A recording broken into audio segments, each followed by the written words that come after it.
Motion is this house supports the rise of China. Okay, before we start the debate, please turn your phones on silent, everybody. I'm going to be judging. My name is Laura. I'm going to be judging with the other Laura and Bedri, and Sonia is going to be practicing. If you have no further questions, I will give the floor to the first speaker that I'm going to deliver their 8-minute speech. Here.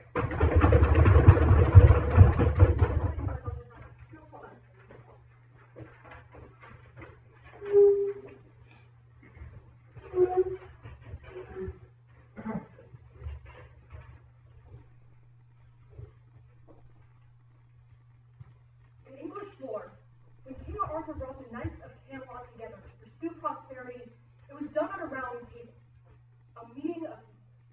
Instead of relegating anyone to isolation or condemning them to act out in anger, King Arthur recognized that only through a meeting of balanced powers could true success be achieved. Now, we agree that might may not always be used for right, but it can be used as a vehicle for right. We're proud to propose this motion under the team line that we believe in supporting China, not shunning its progress. Before I go into our major framework, let's establish some models and definitions. This house will be defined as the international community. Supports will be defined as to agree with or to approve of China's rise, and the rise of China will be defined as a period of China's history beginning with Deng Xiaoping's open-door policy, starting in 1979 when China announced their isolation. But now for the major framework of today's debate. This is incredibly important because it establishes both the burdens of the proposition and the opposition. Bear in mind that 45 million people died of starvation under Mao Zedong. The rise of China stopped that. So the question that we have to ask ourselves is this: whether the rise of China is better than the absence of the rise of China at all. Would life or the greater international community under Mao Zedong's rule, pre-1979 and Deng Xiaoping, be preferable to a modern world, a modern China when people are being pulled out of poverty? The rise of China, the proposition is going to concede right off the bat, is not perfect. But neither is the rise of any nation. We evaluate the utilitarian benefit of the rise of China. What the proposition will determine, and what you will determine, is that the imperfections are outweighed by the benefits. But first, the rise of China is the rise of an economic powerhouse. So first, let's talk about the topic of economic empowerment. By first going to a world in the absence of China under Mao Zedong's rule, and then fast forwarding to the rise of China, what that world looks like under Deng Xiaoping and his liberalization policies. Under Mao Zedong and the period of European colonialism, the average Chinese worker made about $4,900 as a yearly income. But fast forward under Deng Xiaoping and his liberalization policies, the average worker's income nearly doubled to $9,000. But let's go back again to the absence of the rise of China. 45 million people died of starvation under Mao Zedong. But according to an economist report, and this statistic is crucially important, you're going to hear the proposition bring it up time and time again. 680 million people were pulled out of poverty because of the economic rise of China.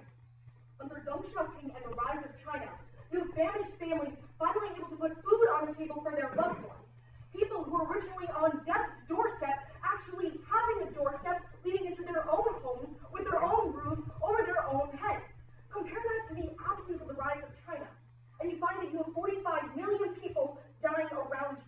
Incomes leaving more families homeless than housed.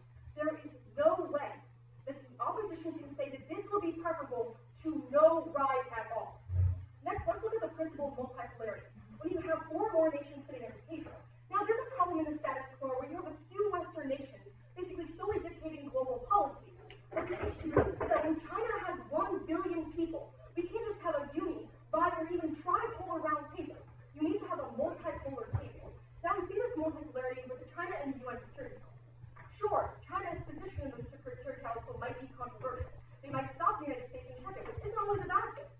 But what we can see is that they're at least doing something.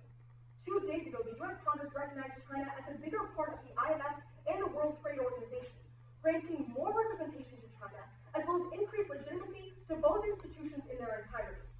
What this did is it stabilized the Chinese economy, increasing the purchasing power of individuals, keeping domestic and international prices fair, and keeping interest rates at a constant level to avoid fluctuations. In a world without the rise of China. We would have just a few unipolar Western actors basically solely dictating policies with global ramifications. With an absence of the rise of China, under a policy like Mao Zedong's, you would have no say in international discussion because China would have remained isolated. You'd have no global perspective brought in to shape domestic policy, no opening of arms like what we saw under détente. But secondly, when we talk about economic empowerment, let's talk about a growing middle class. By 2030, China's middle class is expected to take up 93% of the urban population. What this means is that 326 million new individuals are going to emerge in the middle class. People being pulled out of abject poverty can now focus on how to better their lives, both themselves and their families. Without which, millions of people would still be struggling to find both food and shelter. Moreover, you see that they have more power to consume, as the consumption share in the GDP is expected to rise by about 50% by 2030.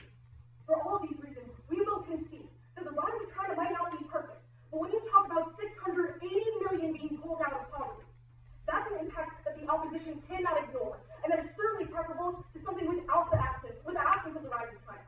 Next, let's talk about the rise of political progress. We want to start off first in a little bit of a defensive point before we get into our offensive point, which is that China acknowledges its own faults. The opposition is going to come up here and talk about things that China is doing wrong in the status quo. The thing is that it's exactly the rise of China that allows them to uniquely deal with those faults and correct them. For something like the one-child policy, a major mistake on behalf of the Chinese government, we can actually focus on the fact of why that happened in the first place. The one-child policy started because when 45 million people died under Mao Zedong's rule, they asked the international community, this house, for help. And the international community just turned its back, said, we are not going to help you. 45 million people died, and you can deal with it on your own. It was a last resort measure, but now that China has risen, it's gained the economic and political momentum to deal with it. And they stopped the one-child policy.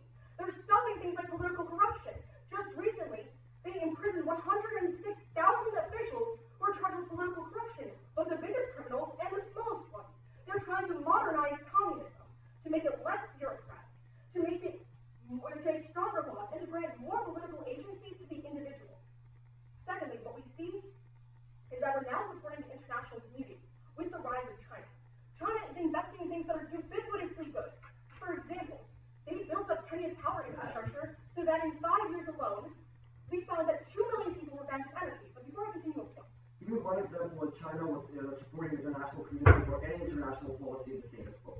I just mentioned that it basically gave 2 million people in Kenya power. And in the next point, I'm going to talk about how Namibia, their entire environmental protection programs are basically solely backed by China. In the Sahel region, when you talk about African deforestation or desertification of forests, basically solely backed by China. China is a major international actor. The entire world financially certainly can be dependent upon it, but they're also doing major good in terms of humanitarian work in regions of Africa, as well as around the world. Now, China's rise has facilitated the rise of other nations. So in considering whether this house, the international community, should support this, ask yourself this. When China rises, it doesn't just benefit the 680 million people who finally have enough food to put on their tables. 680 million people who are now surviving, compared to the 45 million people who are dying because of the absence of the rise of China. They're helping people survive in other regions of the world like Africa by giving them more autonomy, more power, pulling them out of poverty. For all of these reasons, we propose and beg you to do the same.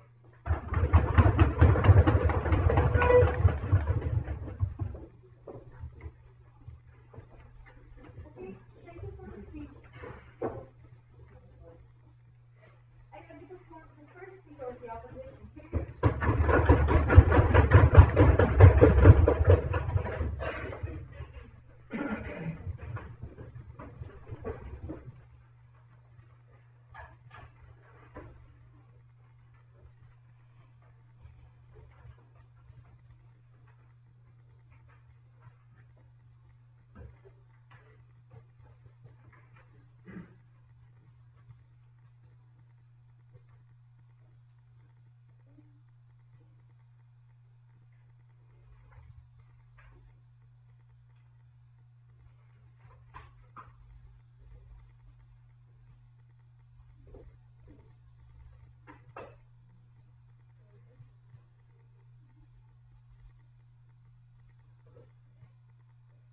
as the first speaker of the opposition, I would like to emphasize Proposition or the Team USA to take a step into the real world, to stop portraying China as the Lord Savior that came down to this earth to save us all, including the third world countries and the global community itself. As a side of the opposition, we will show you why we don't support the rise of China in 3 substantive points. In the first one, I will tell you all about China's neocolonialism. In my second substantive, I will tell you about how by the rise of China, we're losing control over China. And then in my second speaker, in our third substantive, we'll tell you about all the bad influence on the ecology and industry. But first of all, to refute everything we just heard from the side of proposition, my reputation will be divided into 4 major points. First one, concerning their strategy. They said themselves that they support the rise of China since the opening of China in, let's say, the 70s. Okay, ladies and gentlemen, let's now look at what this means. This means that the side of the proposition supports everything that China did during this process of its rise. It supports everything that China's rise is based on. What does this mean? That the side of the proposition openly supports exploitation of human rights and constant violation on an everyday basis, not only in China, but also across the world. But this is not the only thing. By proposing this motion, the side of the proposition also supports and legitimizes the way that the China actually became this powerful and legitimizes the way that this China is rising. This is also bad because by this, as a global community, we're sending a message to other countries that this way is a good way to rise.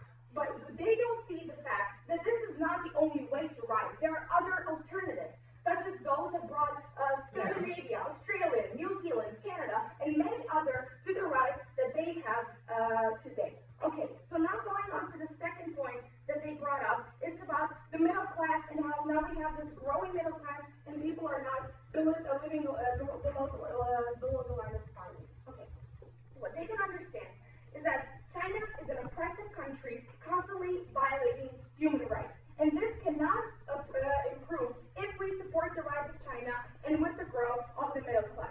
Why? Because we believe that we don't support the rise of China's China's way, firstly, of empowering the middle class. Because we believe that there are alternatives, as I already said. Because this is the rise that the empowerment that the middle class got. They got it based on the infringing upon people's rights across the world and oppressing the lower class. Because you simply have to oppress and violate human rights in order to keep this rise constantly happening. Okay, but they even said that, and even if they try to tell you that their human rights will improve because now they have this living standard that is better than they used to have, but this is actually going to be effective. Why? Because we're actually lowering the chances of human rights in China ever improving. Because now the lower class has the hope, with all of these people now growing into the middle class, people in the lower class could say, oh my God, I could be one of them. Maybe I don't have to fight for my rights because there is a chance to become a part of the middle class that also doesn't have all the rights, including their ridiculous points about how they don't have this one-child policy. Oh wow, congratulations, team proposition. Now they can have 2 kids. But very happy for Chinese. Now going on to my third point, and the most important one, about the multipolarity that they tried to pull, and they said that by the rise of China, we're actually going to get this multipolar world, and the global community is going to be very happy. But what we see, that China might seem like a multipolarity world ambassador, but it actually opposes the bare principle of multipolarity in this world. We see this best on the example in the Caucasus region, where whenever Russia tries to invest and tries to put some kind of cooperation in the Caucasus region, there comes China and invests even more. We see that China only wants to keep this rise, to keep rising and to surpass the power of today's superpowers, which proves us that they don't want to be equal as today's superpowers, but they want to establish this unipolarity by their rise once again. No, thank you. And then just to quickly, okay, now going on to my substantive. In my first substantive, I will tell you that we don't support the rise of any country which bases its rise on neocolonialism. And today, this is China. And just remind yourselves, ladies and gentlemen, that this is what the side of the proposition is proposing. a modern colonialism, which is not based on military intervention, but rather on economic and political dependence, which means that these dependent countries' policies are under the influence of the neo-colonialists, in this case, China. And they have to accept it, even though they're in terrible condition, and even though they aren't happy about it. And to take their example of Kenya, Kenya is not really happy about China investing there. Why? Because we see riots, killings, and kidnappings because of what China did in Kenya. But China's targets undeveloped countries. We see that by this, China is actually taking away their chance to grow and to become independent by constantly investing in their infrastructure that is so useful. We see this under example that when China built 750 buildings in Angola, well, none of the people in Angola can actually buy these apartments because they're too expensive for them. And we see that China by this made an unfair bargain, because in return it got half of the 1.7 billion oil barrels, and all she gave Angola is useless buildings. But even when they are useful, they're used by the Chinese people. Those 100,000 people that move to Africa every year. By this, decreasing the possibility for Africans to ever get employed. And this is tackling their idea that actually China is developing other countries with its rights. But it's also, we need to stop and think about this, because China is trying to portray itself as a savior, but it's actually basing its rise on the exploitation of these countries. And this is why we can't support the rise of China, but this is why the side of proposition is openly supporting this debate.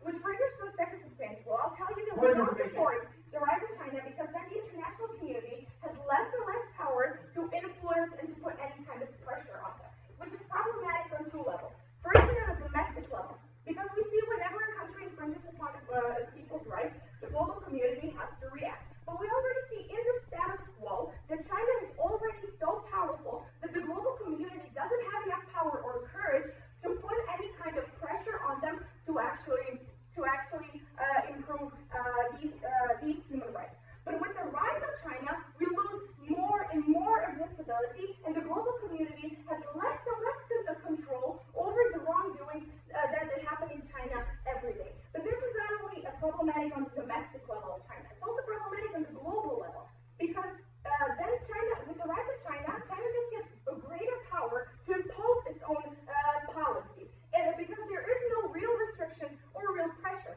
We see this already in today's example, where China is building artificial islands in waters claimed by Taiwan, Vietnam, and Philippines, and there is no real pressure from the global community because they don't have the courage. But also we see that China today started realizing that they're growing. They started investing in their military, and we believe that with the rise of China, China will not hesitate to use this. China will not hesitate to exploit even more, and this is why I'm proud to oppose.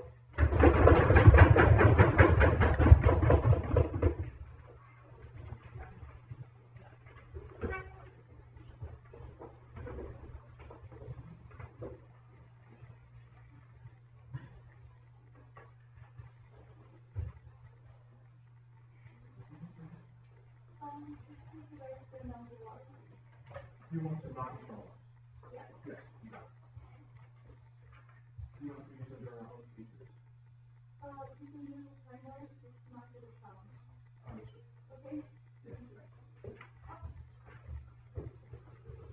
Thank you for the speech. I mean, for the second, for the government. Thank you.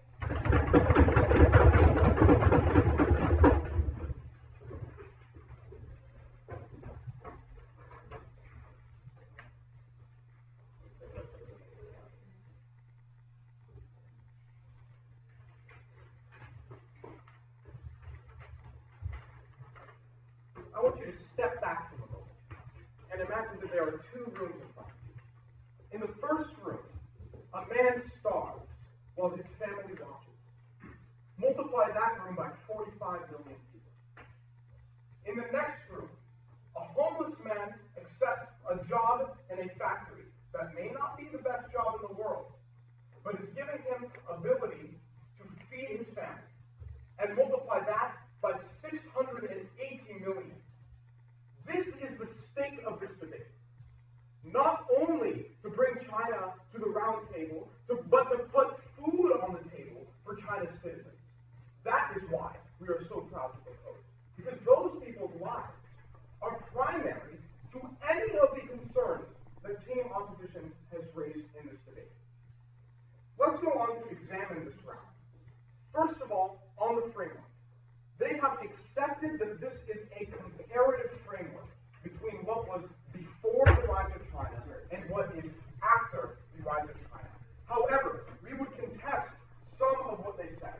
Do we have to, quote unquote, support everything that China did during that time? Absolutely not.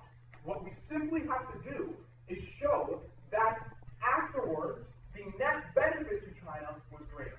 So we have to show that it cost more good than harm, not that everything that was done in that time was justified.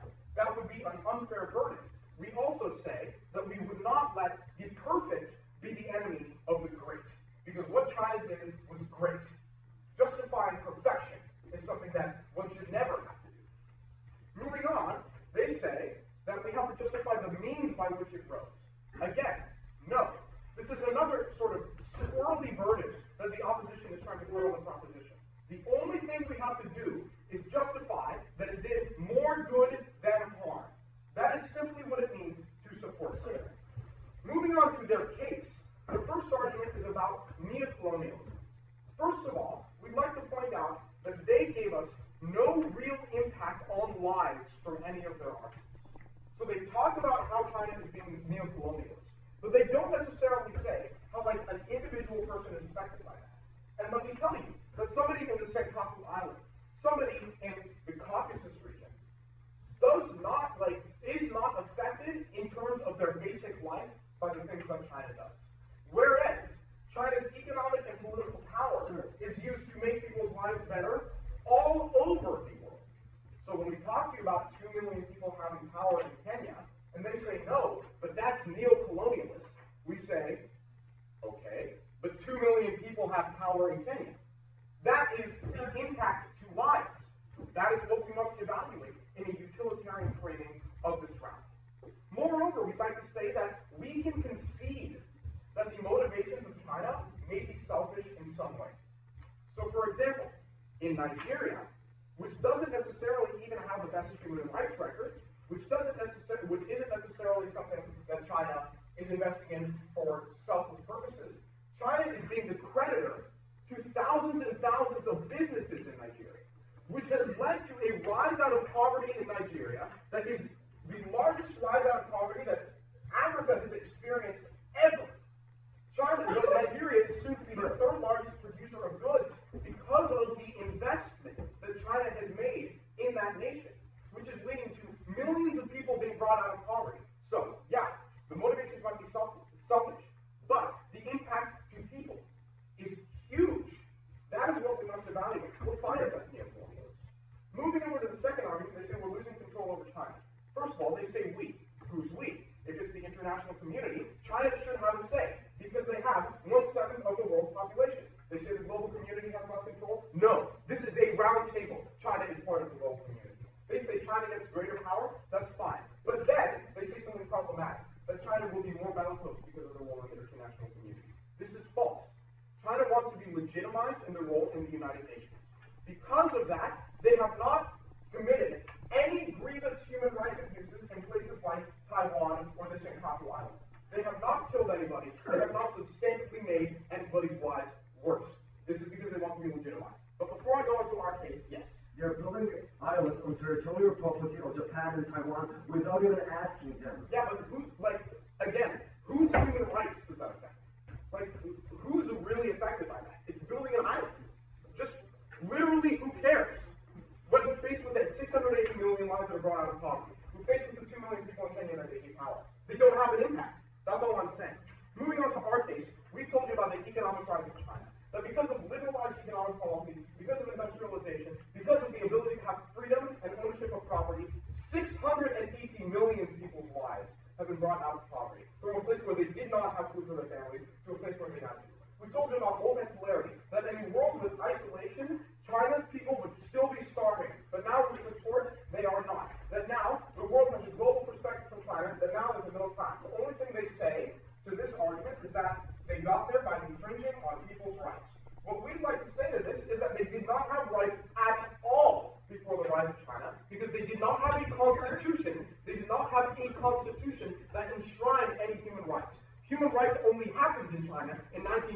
II after the rise of China when the Constitution was rewritten. Moreover, economics is the foundation for human rights because basic needs are primary to your ability to have rights at all. If you don't live, you can't have rights. Our second argument is about global progress. We've already addressed this in reputation, but we're telling you that assertion of power in the Caucasus region, which has no impact, is far less important than the millions of people that they have brought out of poverty through the use of foreign aid. Our third argument is that the rise of China is the rise of social liberation. Remember the context of this debate, that we're talking again about a comparative from before the rise of China, during Mao Zedong's regime, to after the rise of China, which was characterized by Deng Xiaoping's rise to power. Before the rise of China, China's social context was characterized by, for example, killing artists for making social statements, by, for example, routine inspections of women in China for their virginity, which essentially amounted to government officials raping and or sexually harassing them. It amounted to tens of thousands of the old landlord class of China being killed and raped. It amounted to ethnic minorities being straight out killed because they were subverting the communist ideals of China by being too ethnically different. So that's like the low that China rose from. But when Deng Xiaoping rose to power, starting the rise of China, he changed the environment of China from one where you were the object for the government's edification into one where you could do things for yourself, where your life mattered. He did that by allowing people to own property, for example, by allowing people to have freedom of religion and freedom of speech, by making the government stop killing people, stop raping people through government regulation. I told you about the Constitution before, and although not all of these things are perfect, not all of them were implemented immediately, by the time of 2008 during the Beijing Olympics, China allowed protesters to openly protest on the international stage, something that never would have happened without the rise of China. They stopped their one-child policy, there are increases in feminism in China, and there are no more labor camps. If you think that doesn't mean the rise of China does more good than harm, I would contest that and ask you to tell that to the one women in China that no longer has to deal with the government raping them. For the millions of people in China that have been affected by this, for the millions of people in the world, I beg you to propose. Thank you.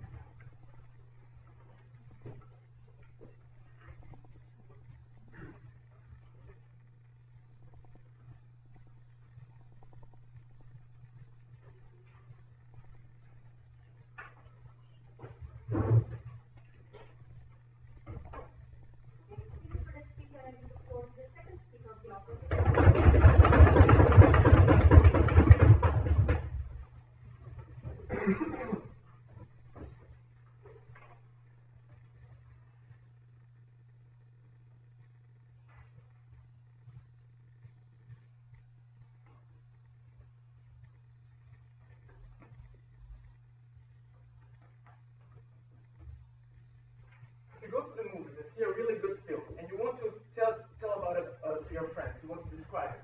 You usually don't say, it was just a little bit better than Mao Zedong. It was brilliant, just a little bit better than Mao Zedong.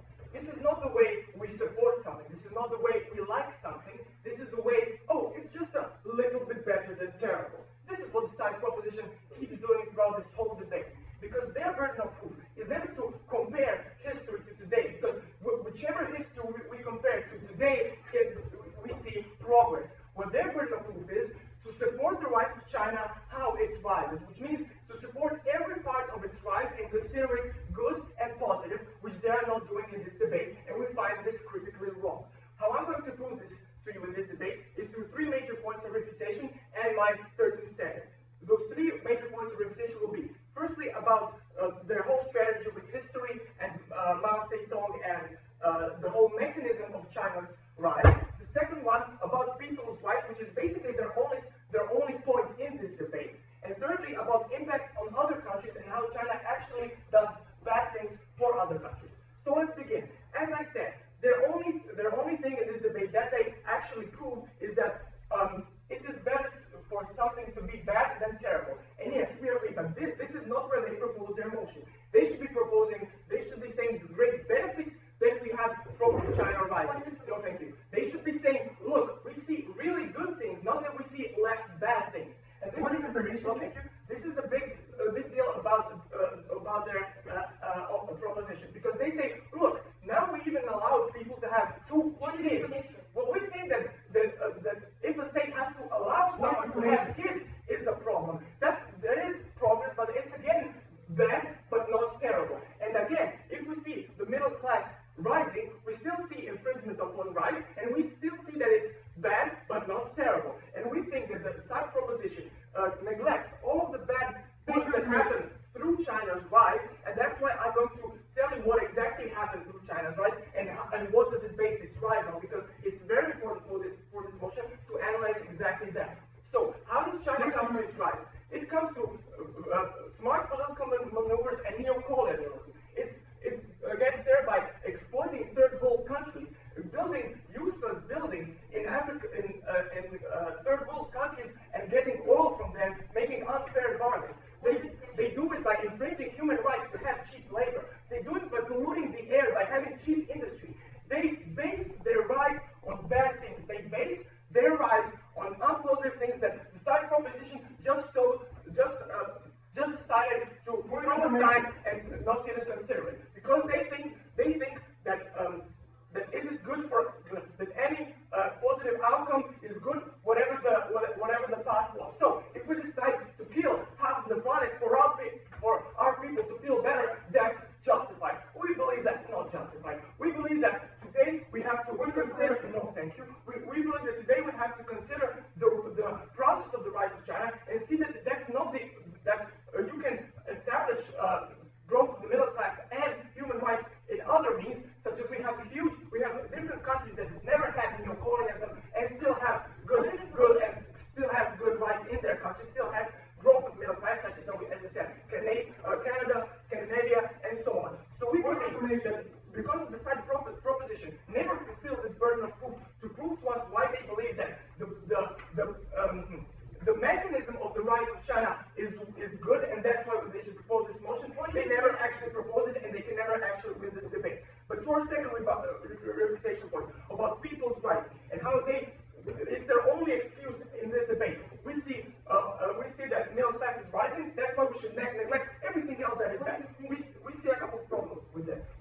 We don't say that we don't like people's rights. We actually think that that's obviously very important. But the way they achieve these human rights is the problem, because they do it firstly through using other countries, and secondly they achieve their growth through actually repressing their people. And also, if we take the fact that China has to have its rise above 7%, which means it has to keep investing in this firstly polluting industry and secondly cheap workforce, that means that its growth is hardly sustainable. And especially now when they impose the two-child policy, there will be even more habitats in China, which means they will have to oppress its people even more to have more cheap labor to sustain its growth, because its growth is not based on flowers and candy. It is based on bad workplaces, on bad rights, and on bad information. No, thank you. On bad treatment of people. And thirdly, about the global community, we believe that the global community suffers from the rise of China, because we see that even today in the summit in Paris, we see that only by many countries actually laying pressure on China actually decided to maybe do something. We see that even today, only by lots of countries laying pressure, China considers to do something. Imagine when it rises even further, when it has more power over these countries, when it doesn't have to listen them at all. No, thank you. And we see that in Paris, by limiting its power, by not supporting its rise, we've achieved change. By not supporting the rise of China, by saying that no, don't do it your way, don't rise the way you do, we actually changed something. We made them agree with certain points. And this is important because we see that change can only be brought by discouraging the rise of China. 2/3 abstaining, where I'll talk to you how we don't support the rise of China because it has a great negative impact on global warming and climate changes. We believe that our environment is the most important thing today. But in the last 250 years, CO2 emissions grew by 38%. And China is a great problem in this case, because it deepens this problem even further. It's the biggest polluter today. and we can't support its growth.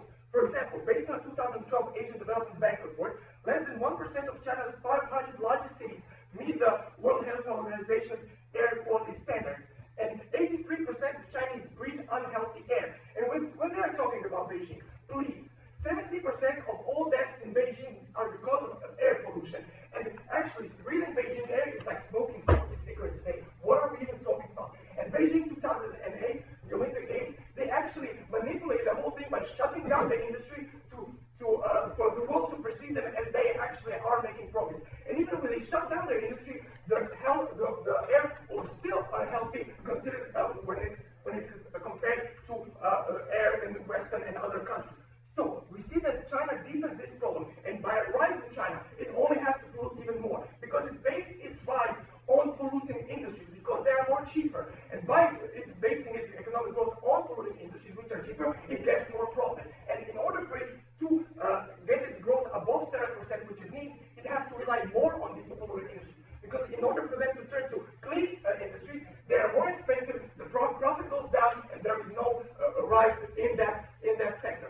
So, what I've proven to you today, firstly, their whole stance in this debate is false. They do not propose the motion. They propose it only in the way that it bears advantage to them. Secondly, I've told you that people's rights are going to be achieved, and even if they did, it's not a big enough sacrifice for the whole world to suffer. Thirdly, I've told you that it affects badly on the global community by polluting and by treating badly the third world countries, and because of this, we are so proud to oppose.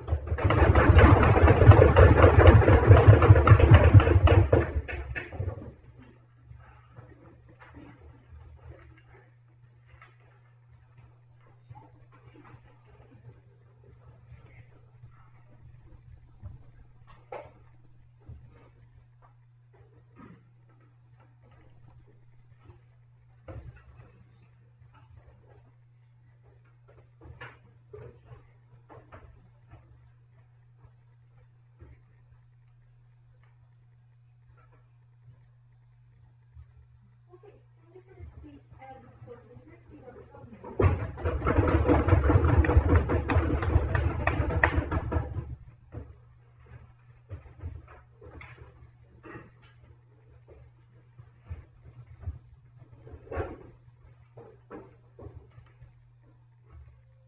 So, I don't know about you, but my life isn't perfect. At one point, I was very short, very shy, and very ugly. However, I rose. Now, I'm a little taller, a little bit less shyer, and, or if I say so myself, a little bit more handsome. However, side opposition wants me to be the perfect height, wants me to be incredibly confident, and wants me to have the world's prettiest face. That is not possible. And that is the thesis of today's debate. Side opposition wants a perfect, ideal, fantasy rise. We agree, yes, some things are bad, but it is comparatively better. So I'm going to be doing three things in this speech. First, I'm going to be going over the model debate and giving you a lot of analysis for why our framework is still a winning issue. Next, I'm going to answer the third point about climate change. And finally, I'll break up the debate into three class points, which are three questions. First, would you want to be one of the 45 million people who died? Second, would you want to live in a China before the 1992 Constitution? And third, would you want to live in a unipolar world? But first, the framework. They have said that we have created a framework that says we don't need to defend everything. We have to defend everything that happened in between the riots. We say yes, we defend everything that happened, but we don't support everything that happens.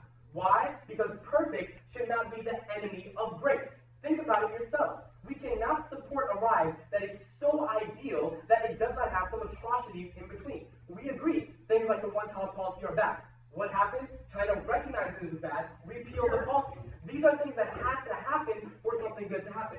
That movie they were talking about in the last speech, about being not too good but less bad, that's the point. China will never be amazing, but it will be better than it was before. The second reason our framework is good is because of the definition of this house. This house is the international community, which means you have to ask yourself a question. Would the international community accept China raping girls and throwing them into the ocean like they did before the rise?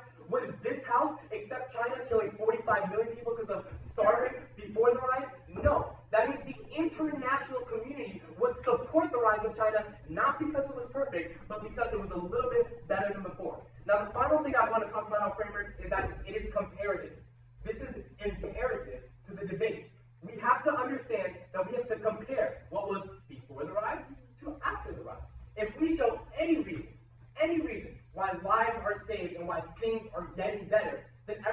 talking about is literally, oh, it's a little bit bad.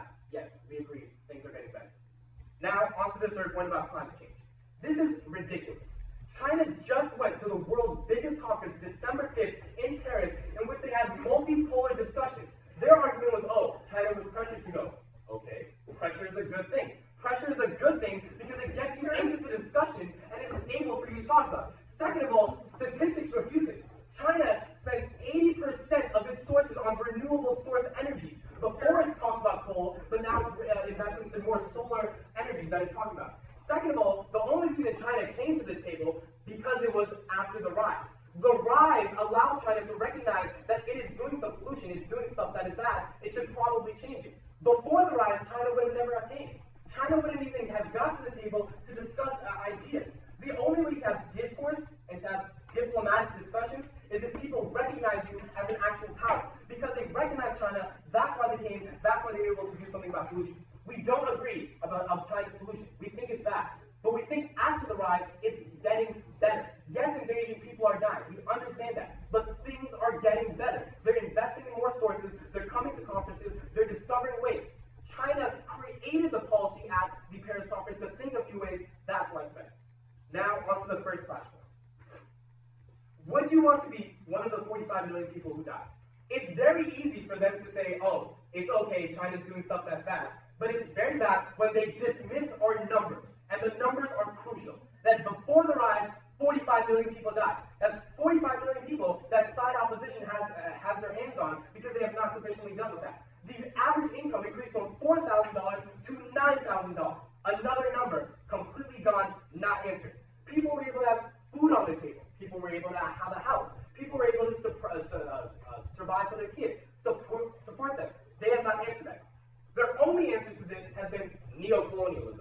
That's a very fancy word, but it doesn't seem like it has any much of an impact. China's policies helped people in Nigeria. China's policies supported businesses within Kenya. They gave 2 million people power. But first, the point.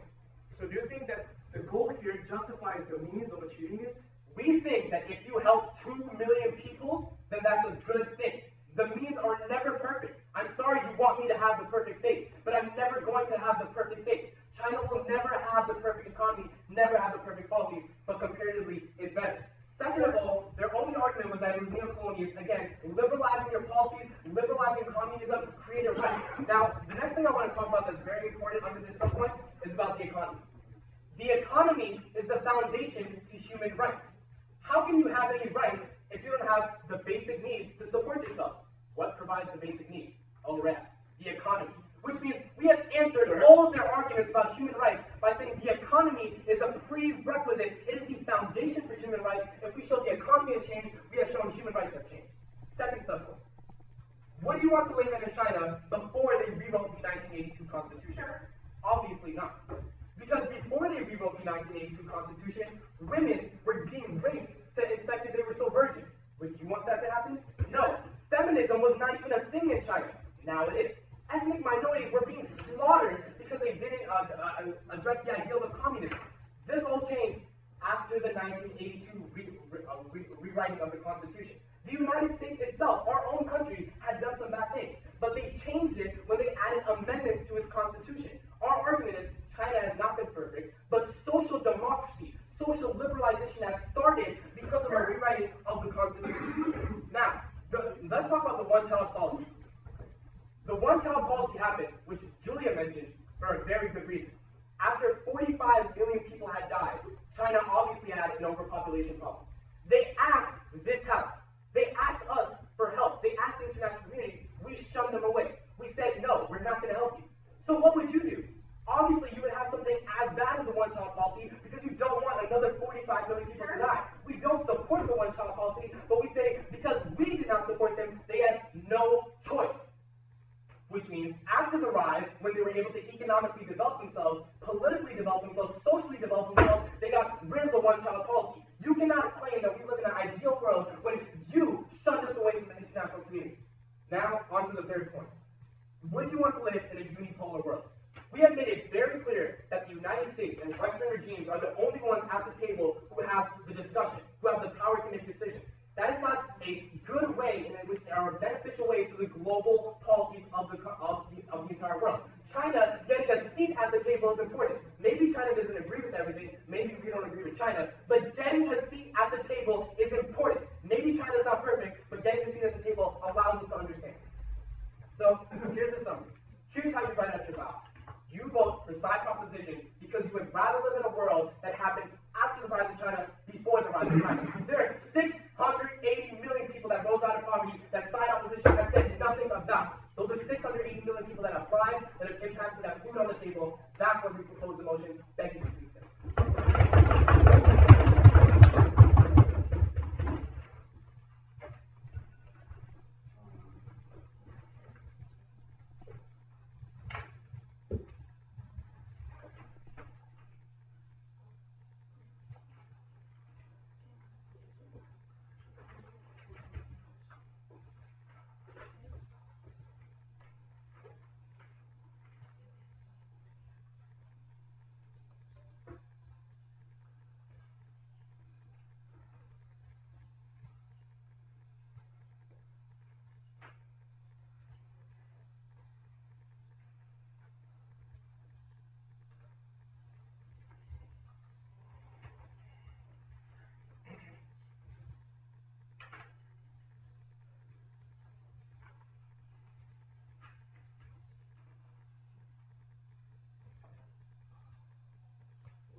One question, Mr. Speaker.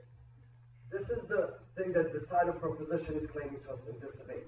But they're not actually answering to this question throughout this whole debate. This is, do we want to live in China right now? And why do we want to live in China right now?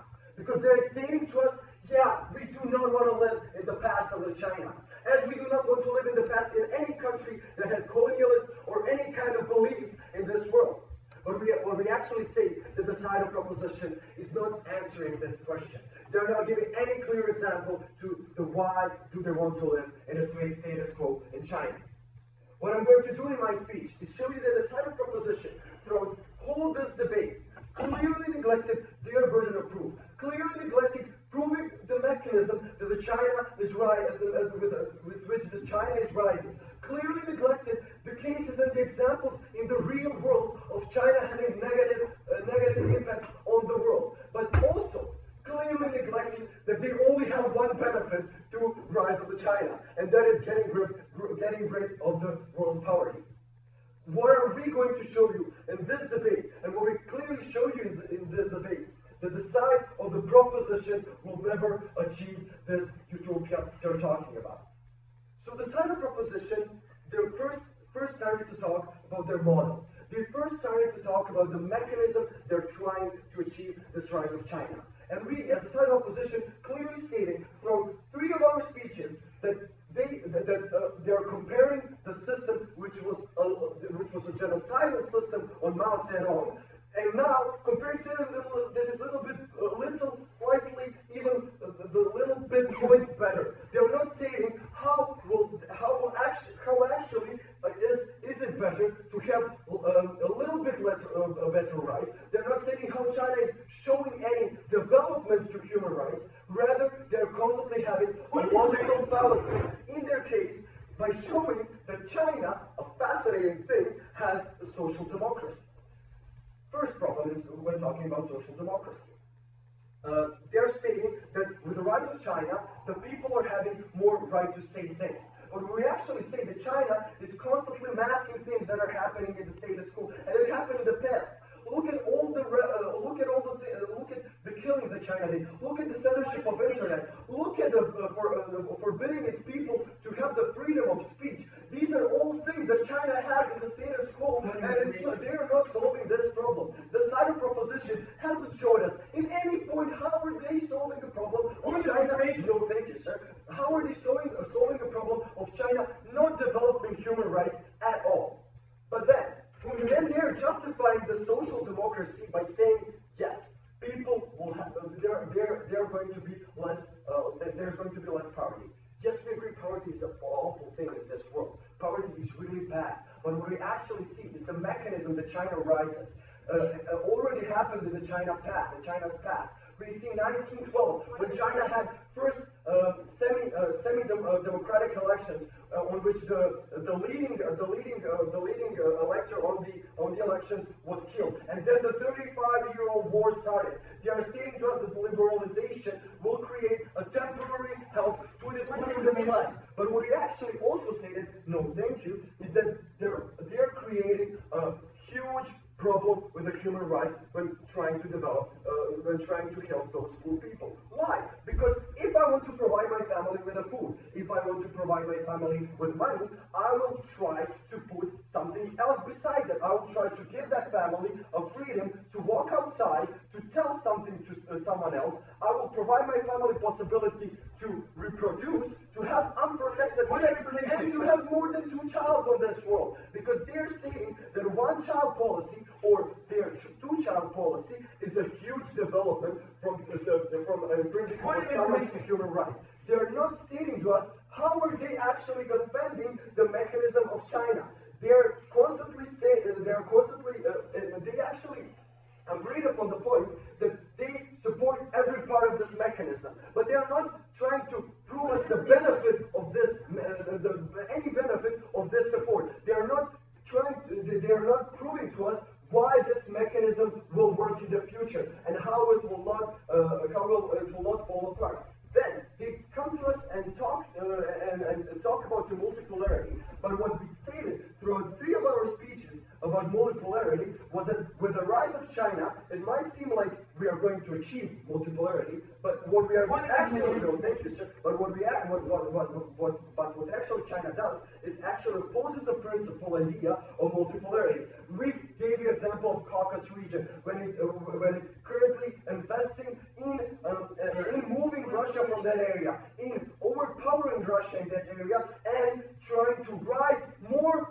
and more to be the strongest force in the world. If some country is trying to be the strongest force in the world, then that country doesn't want to be multipolar country. If that country tries to show you, yes, I'm the strongest, if that country tries to show you in economic sense, then I have the biggest amount of money in my pocket, and then I can make you all cry and then beg me for political help or anything like that, that means that that country will not work in multipolarity. This is the problem that the side proposition is ignoring. Yes, madam.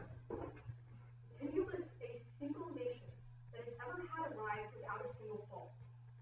No, okay. We are here not talking about the faults that happen in the faults that might happen in someone's rise. We are talking about a mechanism that some country is rising. We gave the example of Scandinavia, New Zealand, and many other countries that have risen without these bad impacts on their citizens, on human rights, on their economy, on the global community, and we gave you all these examples, and you still ignore it throughout this whole debate. But what then happens is that they are trying to impose a great burden of telling you, dear judges, that would you like people to die? But what we actually see on the daily basis in China, on a yearly basis, that 1.2 million people still die every year in Beijing because of air pollution. But not only that, people still die because we do not know about it. Chinese people do not know about that because we have censorship. We don't have free internet. And this is the main problem that the side of proposition is neglecting. And they're talking about a constitution bringing so much benefits. That's a classical USA misconception. They talked about rewritten the constitution. Firstly, they have the logical fallacy of telling us they didn't have the constitution, so they're clearly lying to you. And then, in the third speech, they're stating to you, yeah, they eventually rewritten the constitution. What did it give us the benefits of rewriting this constitution? Give us the benefits to people. They're putting the burden on us to show you benefits that people will have of not supporting the rise of China. But we are stating to them they should prove that they haven't proved anything that will happen in terms of human rights, in terms of economic development, and in terms of their whole point. But what we actually stated in our case is that China, as neo-colonial force, is trying to achieve a greater influence over the third world countries. They're taking their dependency. They're trying to take over that part of the world. But also, we are losing control over it. Igor has also also we talked about Paris and everything that happened there, but the side of proposition ignored that fact. They just tried to ignore that fact. These are all the reasons why the side of proposition will never win in this debate, because their explanation of the mechanism of rising of China will never be possible.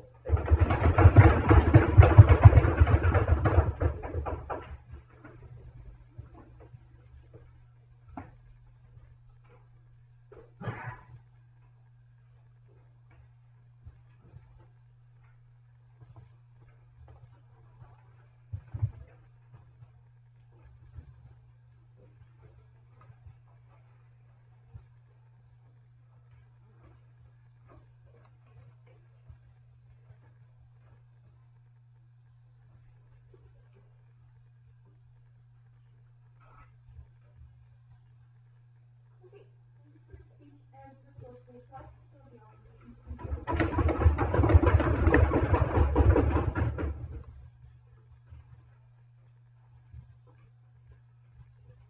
This House believes that China today is better than the China 50 years ago. This is the motion that the side proposition has been debating this whole debate.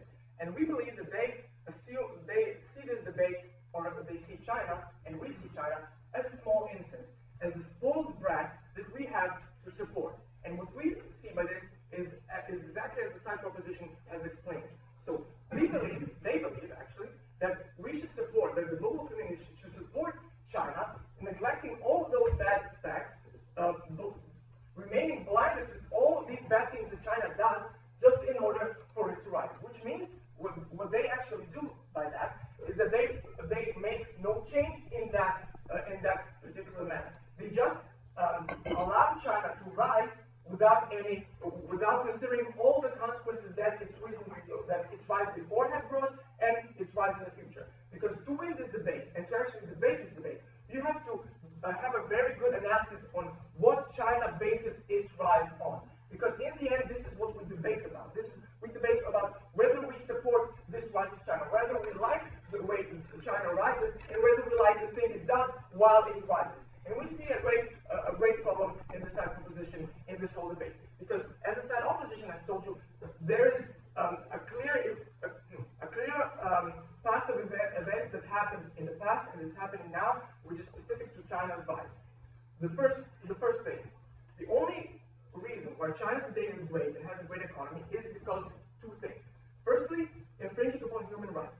Secondly, allowing lots of industries to China to have economical progress. Which means, in the first point, it means that China actually, to rise, it has to infringe rights. Because it's proportional.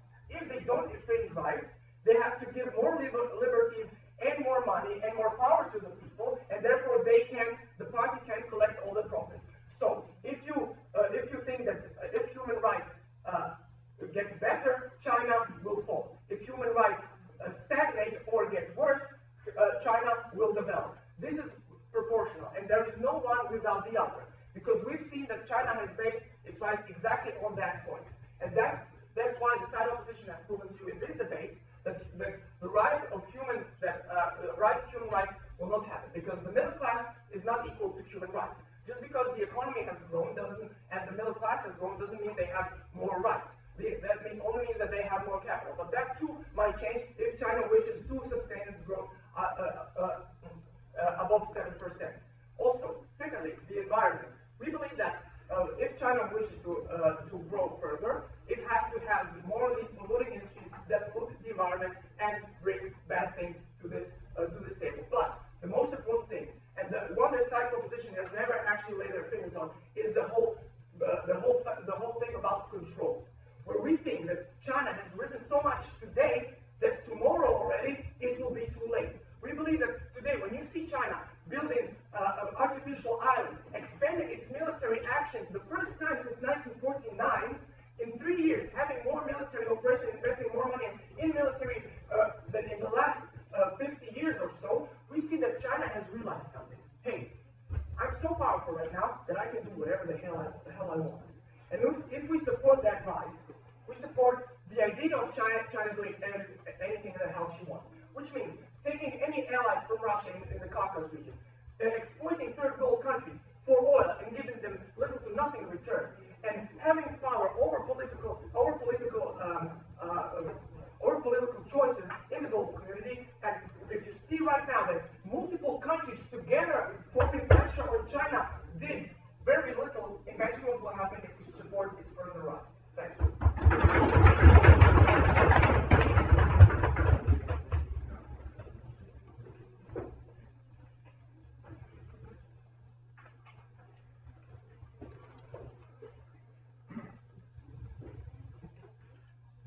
Okay, today I will invite the replies from the government.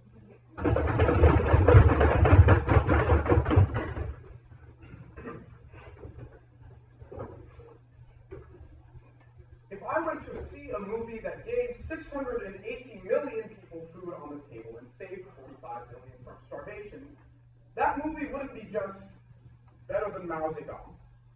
That movie would be the best damn movie in the world. Because that's what we're talking about. When we talk about the word rise, we're talking about change. And if we justify that change is good, if it is in the positive direction, then we win this round. The question is not would you rather live in China right now than whatever country you're from.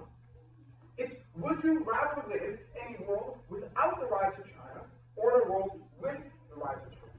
And their job as opposition was to engage with what we brought to the table, as long as it was a reasonable definition.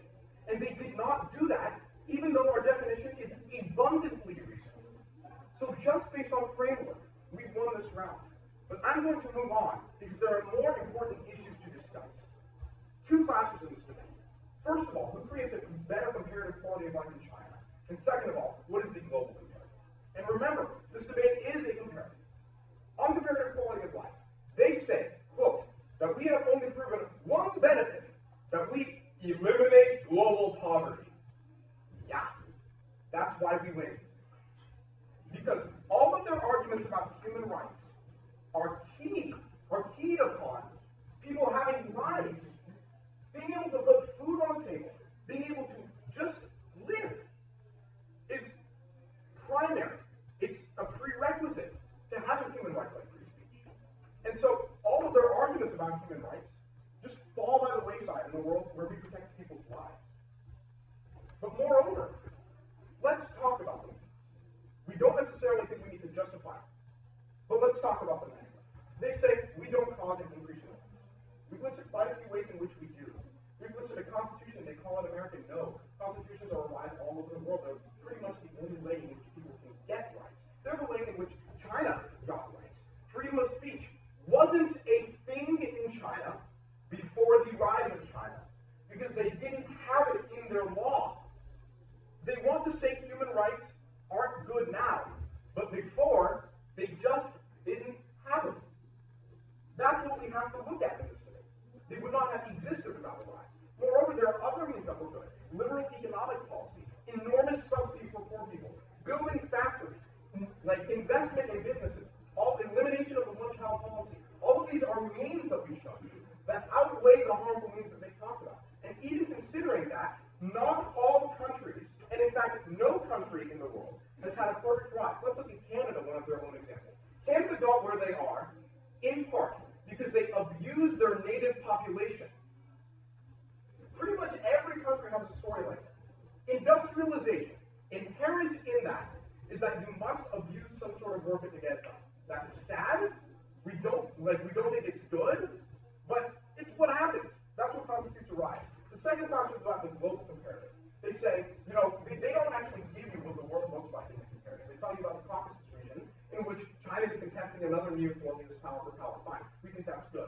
But we told you that 2 million of people in Kenya have power now because of China. We told you that the largest rise in poverty in Africa ever in Nigeria has happened because of Chinese investment. And we told you about multipolarity, that a balanced global round table has been created through China, and that this is not about control. That it's not your job to control countries, and if you want to do that, then you're the neo-imperialist in this debate. Millions and millions of people have been positively affected by the rise of China, have been brought out of poverty and saved from starvation. And our world is a better place for it. That's why we propose.